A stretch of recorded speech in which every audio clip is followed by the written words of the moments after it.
पिशाचों के शहर में एक बार फिर आपका स्वागत है। हाँ, यह वही शहर है जहां एक बार अंदर आने पर बाहर जाना नामुमकिन है। सामान्य दुनिया के साथ सभी कनेक्शन टूट जाते हैं। यहाँ हर पल जीवित रहने की जरूरत होती है। मौत के डर में पिशाचों से लड़ाई होती है। लेकिन दोस्तों, क्या इस भयानक शहर से कोई छुटकारा नहीं है?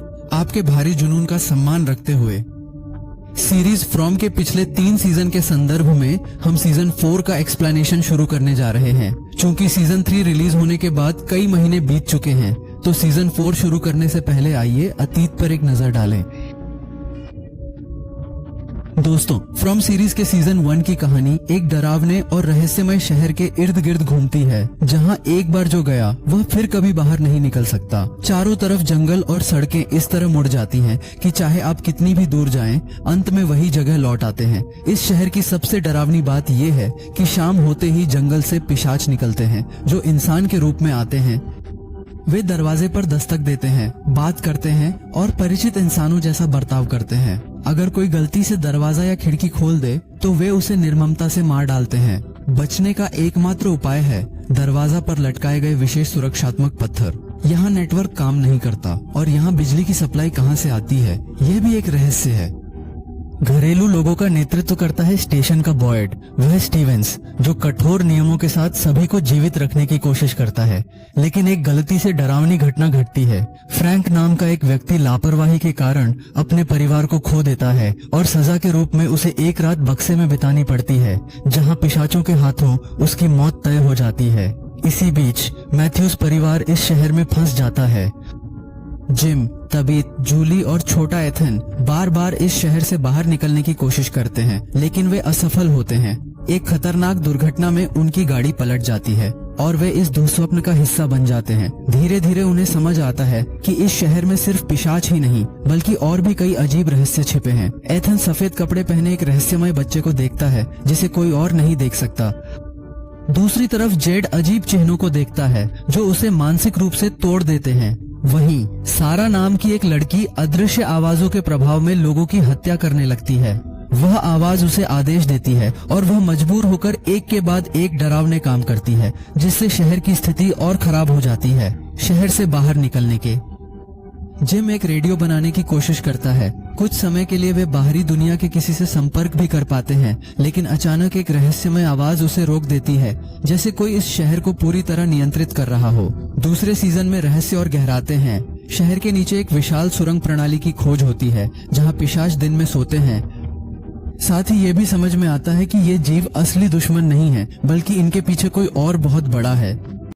एक नटुन बस एक ही समय में और अधिक लोगों को इस शहर में ले आती है, जहां वे फंस जाते हैं। उन लोगों में से एक अलजी ने पहले से इस जगह का संकेत देखा था, जो साबित करता है कि इस शहर का वास्तविक दुनिया से एक अजीब कनेक्शन है। वहीं बॉयड एक अजीब गुफा में जाकर मार्टिन नाम के एक कैदी से मिलता है, जिसके शरीर में भयानक परजीवी थे। बर के शरीर में वह रहस्यमय संक्रमण फैलता है। इसी के साथ एक म्यूजिक बॉक्स और अजीब दृश्यों के माध्यम से यह पता चलता है कि इस शहर पर कुछ और भी खतरनाक चीज का नियंत्रण है। दूसरी ओर तबिटा सुरंग के अंदर भयानक अनुभवों का सामना करती है और अंत में एक फॉरवे ट्री नामक अजीब पेड़ के जरिए टेलीपोर्ट होती है। दूसरे सीजन में एक बड़ा मोड़ आता है दावे में। उसी पेड़ से वह एक वॉच टावर में पहुंचता है और वहां से वास्तविक दुनिया में लौटता है। लेकिन सामान्य दुनिया में कोई भी उसकी बातों पर विश्वास नहीं करता। हर कोई उसे पागल समझता है और वहां भी उसका पीछा नहीं छोड़ता रहस्य। उसने बुरी तरह असफल होकर फिर से पुनर्जन्म लिया। ताबिथा की बात सुनकर जिम के दिमाग में उलझन पैदा हो जाती है कि उसकी पत्नी पिछले जन्म में किसी और की पत्नी थी। यह तो एक गंभीर मामला है। इसके अलावा ताबिथा की बाकी बातें वह समझ नहीं पाता। इस वजह से परेशान होकर वह जंगल के किनारे अकेले रहने चला जाता। तभी उसकी बड़ी बेटी रोती हुई जंगल के अंदर से चीखते हुए दौड़ती है। हालांकि जिम यह समझ नहीं पाता कि यह वर्तमान में जूली है, बल्कि यह जूली भविष्य से आई है। जिम को बचाने के लिए जूली अनजाने में एक स्टोरी वॉकर बन गई थी। मतलब जंगल के अंदर एक खास जगह है जहां मलबे के बीच कुछ खंभे बने हुए हैं। उस जगह पर जाते ही जूली को किसी तरह की टाइम ट्रैवल जैसी शक्ति मिलती है। शायद इसी तरह भविष्य के किसी टाइमलाइन से जूली अपने पिता को बचाने आई थी। जो भी हो, जूली जिम को उस व्यक्ति के बारे में चेतावनी दे रही थी, जो उसी समय वहां पहुंच जाता है। वह पीले सूट और पैंट पहने हुए था और जानता है कि कुछ बच्चे कहीं पर बंदी हैं और मदद मांग रहे हैं।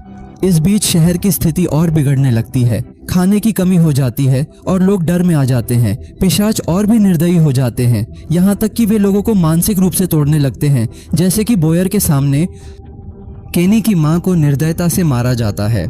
जिम और केनी जंगल में जाकर नए भोजन के स्रोत ढूंढते हैं, लेकिन रहस्य का हल नहीं मिलता, बल्कि और भी अजीब घटनाएं होती रहती हैं, जैसे जिम के मृत बेटे की आवाज में फोन कॉल आना। दूसरी तरफ तबीता किस्मत से फिर से पिशाचों के शहर में लौट आती है और अपने पुराने अनुभव का उपयोग करके इस बार वह कुछ और रहस्यों को उजागर करती है। उनमें से सबसे महत्वपूर्ण यह है कि उसका पुनर्जन्म हुआ है। पिछले जन्म में उसने पिशाचों के शहर से निकलने की कोशिश की थी, लेकिन सफल नहीं हो पाई, इसलिए उसका फिर से जन्म हुआ है। इसके अलावा कुछ अदृश्य आत्माएं हमेशा मदद मांगती रहती थीं। कारण यह था कि उसने उन्हें अपने पिछले जन्म में बचाने की कोशिश की थी। इस शहर में पहले सामान्य लोग ही रहते थे, लेकिन लोग अमर होने के लालच में छोटे बच्चों को बलि देकर अभिशप्त हो गए। फिर भी यहाँ पिशाचों के शहर का नेता है। टेलीवॉय के स्टीवंस परजीवी के जरिए पहली बार एड्स और पिशाच को मारने में सक्षम हुए, लेकिन दुर्भाग्यवश उन्हीं की बहू के गर्भ से उस पिशाच का पुनर्जन्म हुआ। कई प्रयासों के बाद भी इसे रोका नहीं जा सका। परिणाम स्वरूप विश्वासियों के साथ फिर एक बार नए समूह का संघर्ष शुरू हुआ। आखिरकार क्या वो विश्वासियों का विनाश कर पाए? क्या इस शहर को सामान्य बनाना संभव होगा? देखें सीजन 4 में और कौन कौन से रहस्य सामने आते हैं। तबिथा, जिम दंपत्ति और जेट तीनों पिशाचों के शहर के रहस्य खोलने की कोशिश कर रहे थे। विभिन्न स्रोतों से जेट ने गणना करके खोजा कि इस जगह का संगीत से संबंध है। वे तीनों फारवे बोतल के सामने आए और जेट ने वायलिन बजाना शुरू किया। पेड़ पर कई बोतलें लटकी थीं, जिनके भीतर लय के नोट्स थे। उन सुरों के मुताबिक संगीत बना तो बच्चों की आत्माएं बाहर आ जाती। इनमें एक छोटी बच्ची की खास इच्छा भी होती। संकुए यानी याद करना। तब तबीथा को अचानक सब कुछ याद आ जाता है और वह बेचैन हो जाती है। जब वह होश में आती है तो वह अपने पति जिम को तबीथा के बारे में बताती है। इससे पहले वह कई बार जन्म ले चुकी थी और बार बार इस स्थान पर लौटती रहती थी, क्योंकि वह पहले से ही यहाँ थी। पहले इस शहर के लोग सामान्य थे, लेकिन अमृता की लालच में उन्होंने बच्चों की बलि दे दी। उन बच्चों में एंजो बच्ची तबीथा और जेड के भी शामिल थे, यानी उस जन्म का तबीथा और जेड पति पत्नी थे। उन्होंने बच्चों को बचाने की कोशिश की, लेकिन विफल रहे। पिछले जन्म में भी तबीथा और जेड मिरांडा और क्रिस्टोफर बनकर पुनर्जन्म ले चुके थे। हालांकि वह अपनी पहचान नहीं जानता था, लेकिन वह एक बहुत ही शक्तिशाली आदमी था। जिम का गला पकड़ने और उसका गला काटने वाला पहला व्यक्ति था। जब जूली ने अपने पिता की यह स्थिति देखी तो वह चीखने लगी और उस शख्स ने जूली से कहा, आपको नहीं लगता कि किसी को पता चलेगा कि आप कहां से हैं? चाहे आप कितनी भी कोशिश करें, एक बार कुछ भी हो जाए, आप इसे नहीं बदल सकते। अगले कुछ दिनों में जूलिया गायब हो गई। शायद वह वास्तविकता में लौट आया है। उसने जिम से कहा कि उसकी पत्नी बहुत दूर जा रही है। उसे इतना नहीं जानना चाहिए था। यह आदमी यह सुनिश्चित करने के लिए वापस आया कि शहर के रहस्यों को कभी उजागर न किया जाए। इसके बाद से उन्होंने काम करना शुरू कर दिया। सबसे पहले जंगल में दोपहर 1 बजे उसने अपना सूटकेस निकाला और परिवर्तन की तैयारी शुरू कर दी। इस बार भी वह युद्ध के मैदान में उतरे। इस बीच फातिमा ने एक पीसा महिला की आत्मा को जन्म दिया। फातिमा शहर में गर्भवती होने वाली पहली महिला थी, अतः हर कोई चाहता था कि फातिमा के गर्भ में कोई ऐसा व्यक्ति हो जो उन्हें मौत से बचा सके। लेकिन हर कोई गलत है। फातिमा के गर्भ में एक एतवर पिशाच है और कौन जानता है उसके ससुर बॉयड स्टीवंस ने उसे मार डाला। नीट पिशाचता बॉयड बाउमर गर्भवती थी, इसलिए फातिमा ने प्रसव के समय 1 बजे मांस का एक पिंड निकाला। उसकी आत्मा मांस के टुकड़े के साथ जमीन के नीचे एक गुप्त कमरे से नीचे आती है। जब उसे यह पता चला तो बॉयडो कमरे में चला गया और मांस के टुकड़ों के चारों ओर कई लोगों को देखा जो कुछ मिनटों में मर गया। एक पूर्ण आदमी एक राक्षस बन जाता है। यही वह है जिसने उसे अपने हाथों से मार डाला और फिर उसे आग लगा दी। हालांकि जब फातिमा के सभी आशावादी सपने टूट गए तो वह लगभग पागल हो गई। फातिमा के पति एलिस और बोर्ड के सहायक शेरिफ केनी फातिमा से निपटने की कोशिश करते हैं और एलिस उसे कॉलोनी हाउस ले जाती है। केनी बॉयड की तलाश रहस्यमयी कमरे में करता है, क्योंकि बॉयड रस्सी में घुसा और बाहर नहीं आया। सुरंगें वहां मौजूद हैं। सुरंग के भीतर प्रवेश करते ही बॉयड ने केनी का मुंह बंद किया ताकि वह कुछ न बोले। फिर उन्होंने यह भी समझाया कि उन्हें जितनी जल्दी हो सके यहाँ से निकलना चाहिए। इस वक्त बच्चा और उसकी पैदाइश का समय हो चुका है। टेडी मिल्ली से मोहित है क्योंकि बॉयड द्वारा स्माइली को मारने के बाद केनी ने स्माइली का पोस्टमार्टम किया, यहाँ तक कि उन्होंने उसे जला दिया। केनी ने इस बात पर ध्यान नहीं दिया कि वह फिर से कैसे बच गया और बॉयड ने केनी को जल्दी से ऊपर खींच लिया और उसे बताया कि फातिमा ने इस पिसियस को जन्म दिया था। कोलोन के घर में एक और घटना हुई। एलजी नाम के 100 लड़के को पिशाचों ने अपनी गिरफ्त में ले लिया था और उनकी सहायता से एल्जिन फातिमा के गर्भ में पिशाच को बढ़ने में मदद मिली। उन्होंने तो फातिमा को किडनैप कर उसे धरती के नीचे रखा था। अब किसी को भी फातिमा की लोकेशन के बारे में पता नहीं था, इसलिए पहले स्टीवेंस और बाद में सारा एल जॉन को टॉर्चर किया फातिमा की लोकेशन जानने के लिए। सर, ऊपर से पहले ही पिशाचों का प्रभाव मौजूद है, मतलब सारा अचानक से ही हाइपर हो जाती है और अपनी ही अनजाने में खून खराबा कर देती है। आज भी उसने अनजाने में एल्जिन की आंखों में 8 सर्च स्क्रू डाला और उसकी आंखें निकाल दी थी। फिर कॉलोनी हाउस की डायरेक्टर डोना डॉक्टर क्रिस्टी को एल्जिन के इलाज के लिए लेकर आई। इंजन की सुरक्षा पुलिस अधिकारी अकोस्टा कर रहे थे। अकोस्टा एक सामान्य पुलिस अधिकारी थे। उन्होंने हाल ही में उस शहर में आकर ड्यूटी शुरू की थी। हालांकि अकोस्टा अपने किरदार को भूल नहीं सकते थे और हमेशा एक पुलिस ऑफिसर की तरह ही बर्ताव करते थे। क्रिस्टी एल्जिन की आंखों का इलाज शुरू करती है और एल्जिन विनम्र स्वर में कहती है कि उसे बताया गया था कि बच्चे का जन्म होते ही वे अपने घर लौट सकेंगे, इसीलिए उसने यह काम किया। क्रिस्टी समझाती है कि किसी को गलत समझाना केवल एल्जिन के साथ नहीं हुआ बल्कि और भी लोगों के साथ हुआ है और भविष्य में भी ऐसा होगा, इसीलिए वह एल्जिन को उदास होने से मना करती है। इसके बाद क्रिस्टी एल्जिन की खाली आंख सिलती है ताकि संक्रमण न हो। इस बीच बॉयड शेरिफ ऑफिस वापस आकर 8 स्वर बॉक्स खोलता है और अंदर संग्रहित बुलेटों की गिनती शुरू करता है। जब उससे पूछा जाता है कि वह ऐसा क्यों कर रहा है तो बॉयड जवाब देता है कि वह ये जांच कर रहा है कि आपातकाल के समय पर्याप्त मात्रा में गोलियां उपलब्ध होंगी या नहीं। वह बॉयड को परेशान होने से मना करता है, लेकिन बॉयड क्यों न परेशान हो। अब तक वे केवल एक बार पिशाचों के खिलाफ जीत चुके थे। बॉयड ने पिशाच को अपने हाथों से मारने में सफलता पाई थी, फिर भी वह पिशाच उन्हें हराकर नए जीवन में फिर से लौट आया। तो इसका मतलब उन्हें मारने का कोई तत्काल तरीका नहीं है। इस मामले में उम्र का कोई काम नहीं था। वे इस बारे में चर्चा कर रहे थे, तभी अचानक तेज गति से 1 बजे एक कार शेरिफ ऑफिस में टकरा गई। इस कार या कार में बैठे लोग इस शहर के नहीं थे, वे गलती से इस शहर में प्रवेश कर गए। बॉयड और केनी बाहर आए और देखा कि कार में एक आदमी और उसकी बेटी बैठी थी।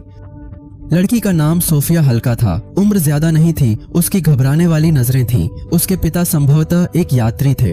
वह बेहोशी की हालत में कार के स्टीयरिंग पर झुके हुए थे। वहीं ताबिथा, जूली और इथन पास में खड़े थे। जूली और इथन, उनके पिता जिम के लिए थोड़े चिंतित थे क्योंकि काफी समय हो गया था और जिम अभी तक शहर में नहीं लौटे थे।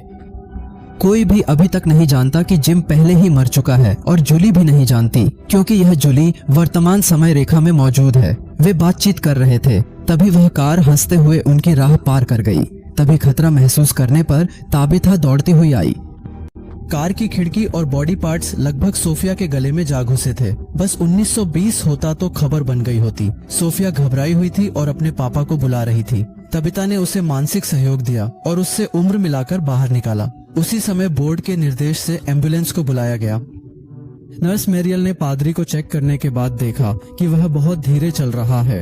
वह जीवित रहेगा या नहीं, यह संदिग्ध था। उसने अजीब सा महसूस किया और पादरी को छोड़कर सोफिया को चेक करने लगी कि वह ठीक है या नहीं। पादरी की साइड का दरवाजा टेढ़ा होकर अटक गया था। बॉयड, केनी, रैंडल और जेट ने मिलकर दरवाजा तोड़ा और पादरी को बाहर निकाला और उसे एम्बुलेंस में डालकर अस्पताल भेज दिया। लेकिन क्यों वे उसके साथ अस्पताल गए? मेरियल ने बॉयड को अलग से बताया कि पादरी की समस्या को वह समझ नहीं पा रही है। उसके कुछ संवेदनाएं चालू थीं। हालांकि वह संवेदना का कारण समझने में असफल रही। उसने इसी प्रकार की स्थितियां एलजी के साथ भी देखी थीं।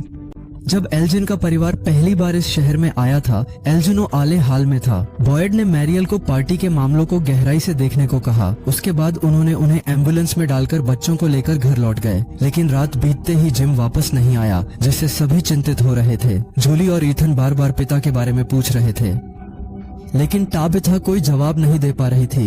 वह सोच रही थी कि शायद जिम उसकी बातें सुनकर परेशान होकर घर नहीं लौटा। शायद वह कॉलोनी हाउस या किसी सुरक्षित जगह पर है, क्योंकि इस शहर में रात के समय कोई बाहर नहीं निकल सकता। बाहर निकलते ही मौत तय है। अचानक उन्होंने रसोई घर से कुछ गिरने की आवाज सुनी। जब उन्होंने रसोई में झांका तो देखा कि फर्श पर खाने का बर्तन गिरा पड़ा था। अचानक कोई अदृश्य ताकत ने एक किताब उठाकर दीवार पर मार दी और रसोई के सारे दरवाजे पटकों में जोर जोर से टकराने लगे। इस घटना से वे काफी डर गए। इधर सोफिया अपनी माँ से फोन पर बात करना चाहती थी, लेकिन उसे थोड़ा अजीब लगा क्योंकि वहाँ नेटवर्क काम नहीं करता। उसने सोफिया को शहर की सारी समस्याओं के बारे में बताया, यहाँ तक कि पिशाचों के बारे में भी। सोफिया को सुरक्षा पत्थर भी दिखाया गया जिससे पिशाच घर के अंदर नहीं आ सकते थे। सोफिया ने पत्थर को हाथ में लेकर देखा और फिर सभी के लिए भगवान से प्रार्थना की ताकि केनी का डर खत्म हो और सभी सुरक्षित रहे। केनी को लगा कि लड़की कितनी अच्छी है, लेकिन दुनिया में एक रोती हुई अजनबी लड़की पर भरोसा करना सबसे जोखिम भरा लगता है। सोफिया मासूमियत भरे चेहरे के पीछे एक सामान्य लड़की नहीं है, वह पादरी की बेटी भी नहीं है। दरअसल सोफिया वही पीला कपड़ा पहनने वाला इंसान है। इस रहस्यमय शख्स में रूप बदलने की ताकत है। उसने इस शहर पर कंट्रोल पाने के लिए लड़की की तरह रूप धारण किया है और वो 5 जिसने अकेले इस शहर का सफर शुरू किया था। शहर में आने से पहले जब वे सामान्य रास्ते पर जा रहे थे तो देखा कि सड़क पर पेड़ गिरकर रास्ता बंद कर चुका है। उस समय लोग अपनी गाड़ी मोड़कर वापस लौट जाते हैं, लेकिन नहीं होता। ने सोफिया को सड़क किनारे देखा और गाड़ी रोक दी। सोफिया ने कहा कि वह रास्ता खो चुकी है, इसलिए उस आदमी ने सोफिया को गाड़ी में बिठा लिया। यह मौका सोफिया चाहती थी। उसने आदमी के सीने पर हाथ रख उसके दिल की धड़कनें कम कर दी, फिर स्टीयरिंग को खुद संभाल लिया। शहर में आकर उसने शेरिफ ऑफिस में धक्का मारा।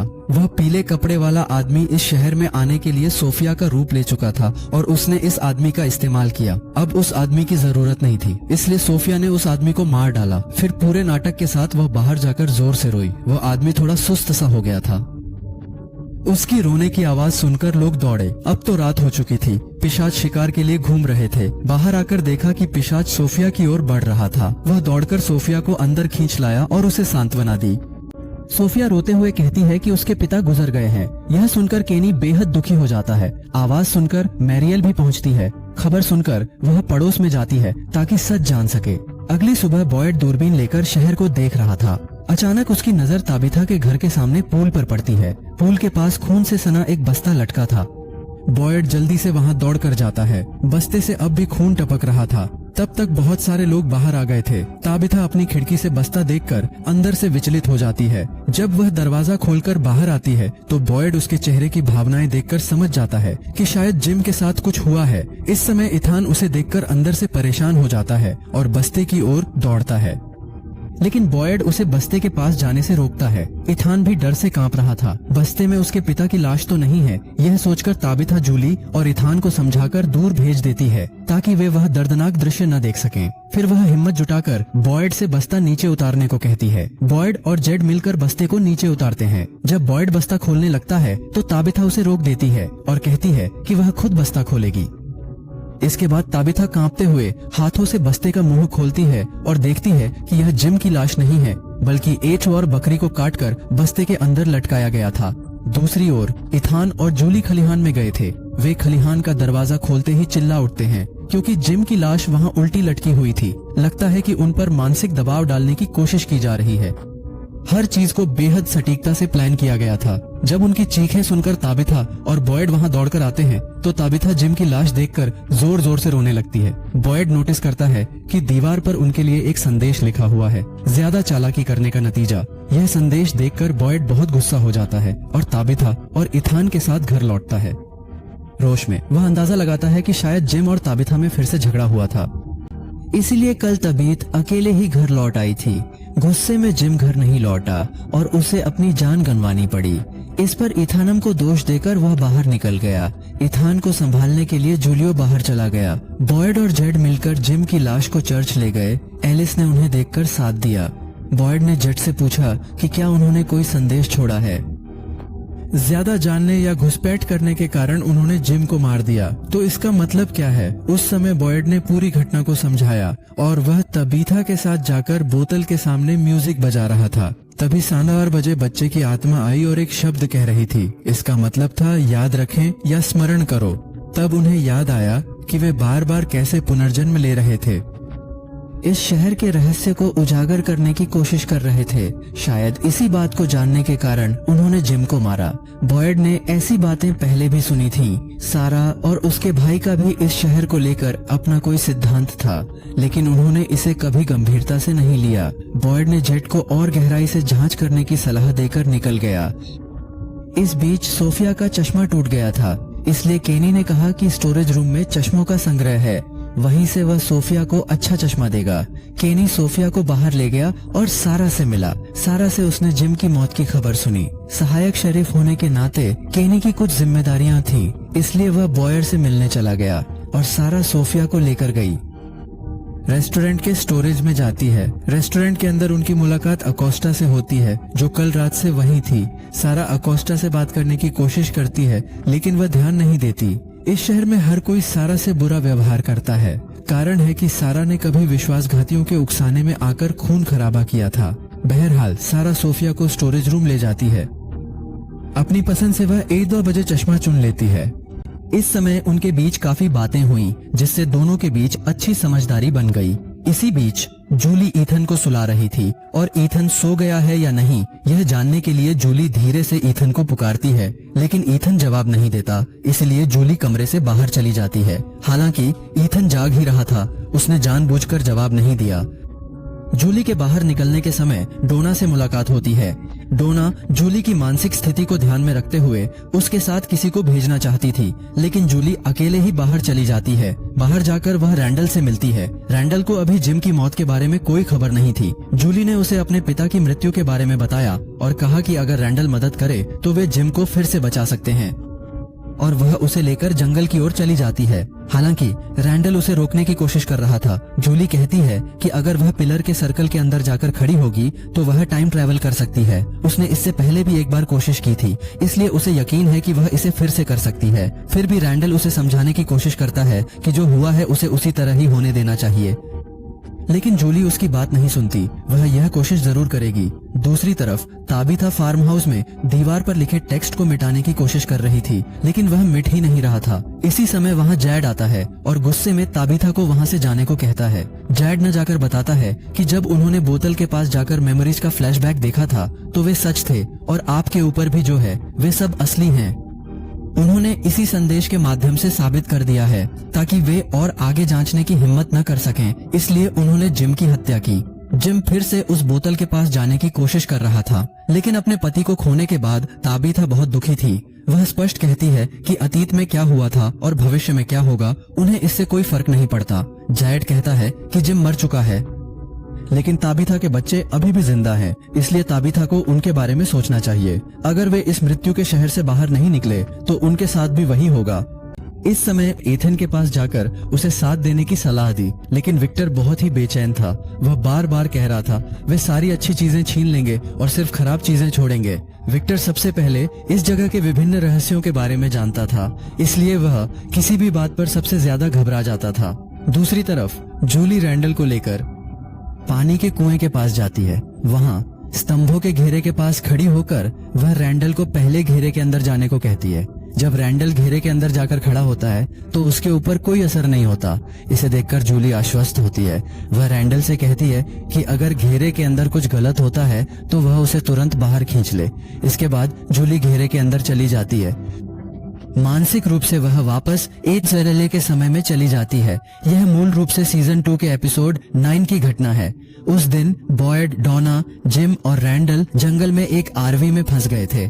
वहां जूली जंगल में डरावनी चीखें सुनती है और कई प्रेतात्माओं को एक साथ चलते देखती है। वह उनका पीछा करती है और संभवतः परित्यक्त आरवी को देखती है जिससे जिम बाहर निकल रहा था।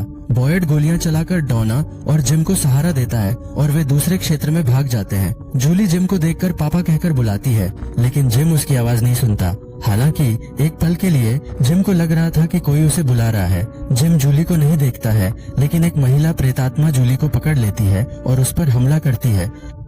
उसकी जान लेने की कोशिश करती है। दूसरी तरफ घेरे के अंदर जूली का शरीर तड़प रहा था। इसे देखकर रैंडल को समझ में आता है कि जूली खतरे में है, इसलिए वह उसे खींचकर घेरे के बाहर ले आता है। इससे जूली सामान्य दुनिया में वापस आ जाती है।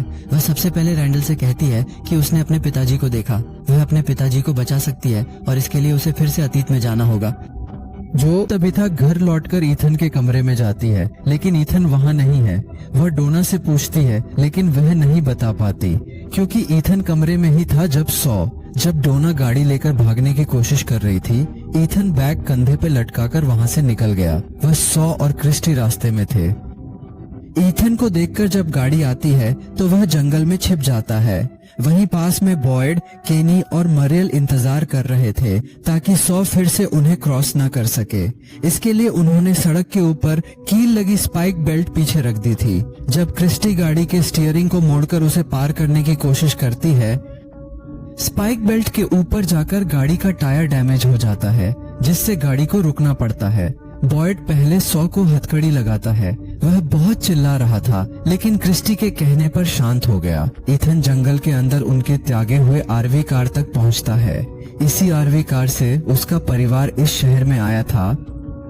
ईथन गाड़ी के अंदर से रेडियो बैग में रखता है। फिर आरवी से बाहर आकर देखता है कि जिम पेड़ के तने पर बैठा है, लेकिन यह जिम असली जिम नहीं है क्योंकि उसके माथे पर एक तरफ का कट का निशान था। यह निशान तब हुआ था जब वह कुछ साल पहले यहाँ आया और एक्सीडेंट में घायल हो गया था। समय के साथ वह निशान खत्म हो गया, लेकिन अब जो जिम ईथन देख रहा है उसमें वही कट का निशान है।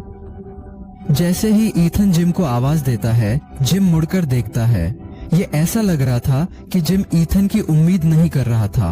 बाप बेटा एक दूसरे को गले लगाते हैं। ईथन जिम को महसूस कर सकता है। जिम ईथन से पूछता है कि वह यहाँ क्यों आया है। ईथन बताता है कि वह रेडियो लेने आया है ताकि थॉमस उसे कॉल करके मैसेज दे सके।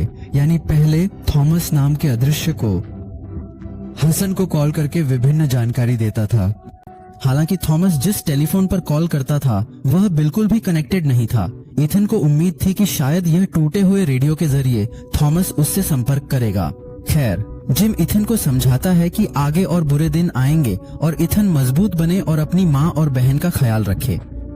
किम ईथन से बात कर रहा था और बार बार जंगल की ओर देख रहा था। उसे डर था कि कोई आ जाएगा या कोई ईथन से बात करते हुए उसे देख लेगा। इस डर में वह काम कर रहा था।